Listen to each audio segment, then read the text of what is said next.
Hi friends, வணக்கம் and welcome to எங்கள் வீட்டு சமையல். நம்ம இன்றைக்கி வந்து கையேந்தி பவன் கெட்டி சட்னி இல்லைன்னா பார்சல் சட்னி எப்படி செய்யணுன்றது தான் பார்க்க போகிறோம். வாங்க வீடியோக்குள்ளே போகலாம். இந்த வீடியோவில் இட்லி தோசைக்கேற்ற ஒரு சட்னி ரெசிபி தான் செய்ய போகிறோம். அதுவும் ஒரு கெட்டி சட்னி அல்லது பார்சல் சட்னின்னு சொல்லுவோம் இதை. அதாவது நம்ம கையேந்தி பவனில் கிடைக்கிற மாதிரி கெட்டி சட்னி தான் செய்ய போகிறோம். அதாவது கையேந்தி பவனில் வந்து உங்களுக்கு தேங்காயெல்லாம் ரொம்ப விலை ஜாஸ்தியாக இருக்கிறனால அவங்க தேங்காயெல்லாம் ரொம்ப கம்மியாக தான் யூஸ் பண்ணி இந்த கெட்டி சட்னியை அல்லது இந்த பார்சல் சட்னி செய்வாங்க. அதனோட டேஸ்ட்டே வித்தியாசமாக இருக்கும். வாங்க இந்த கெட்டி சட்னி எப்படி செய்கிறதுன்னு பார்ப்போம்.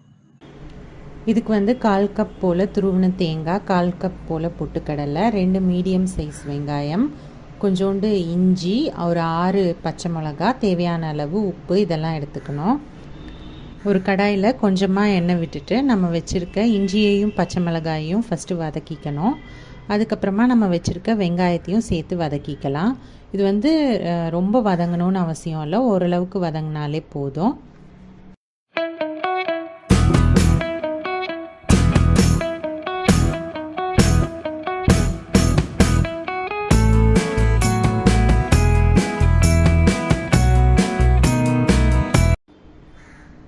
வெங்காயம் ஓரளவுக்கு வதங்கின பிறகு அதை எடுத்து ஒரு பிளேட்டில் போட்டு ஆற வச்சிடலாம். இந்த கலவை வந்து நல்லா ஆறின பிறகு அதை வந்து மிக்சி ஜாரில் சேர்த்துக்கணும். அதுக்கப்புறம் அது கூடவே வந்து தேங்காய் துருவல் சேர்த்துக்கணும். அடுத்து வந்து பொட்டுக்கடலையும் சேர்த்துக்கணும்.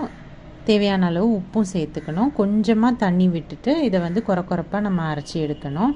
கெட்டி சட்னி அப்படின்றனால ரொம்ப தண்ணி விடக்கூடாது. இதை வந்து அரைச்சிட்டோம். இப்போ வந்து இது ஒரு கிண்ணத்தில் போட்டு வச்சுக்குவோம்.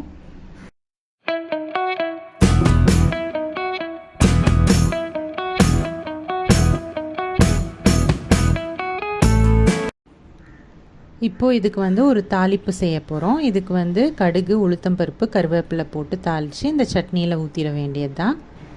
நம்மளோட சுவையான பார்சல் சட்னி இல்லைன்னா கையேந்தி பவன் கெட்டி சட்னி வந்து சூப்பராக தயாராகிடுச்சு. ஸோ இந்த ஈஸியான ரெசிப்பியை நீங்களும் ட்ரை பண்ணிங்கன்னா உங்களோட ஃபீட்பேக்கை எங்களோட ஷேர் பண்ணுங்கள். இந்த வீடியோ உங்களுக்கு பிடிச்சிருந்ததுன்னா லைக் பண்ணுங்கள், ஷேர் பண்ணுங்கள், சப்ஸ்கிரைப் பண்ணுங்கள். மறக்காமல் பெல் பட்டனையும் டேப் பண்ணுங்கள். அப்போ தான் எங்களோட ரெகுலர் அப்டேட்ஸ் உங்களுக்கு வந்து சேரும். தேங்க்யூ.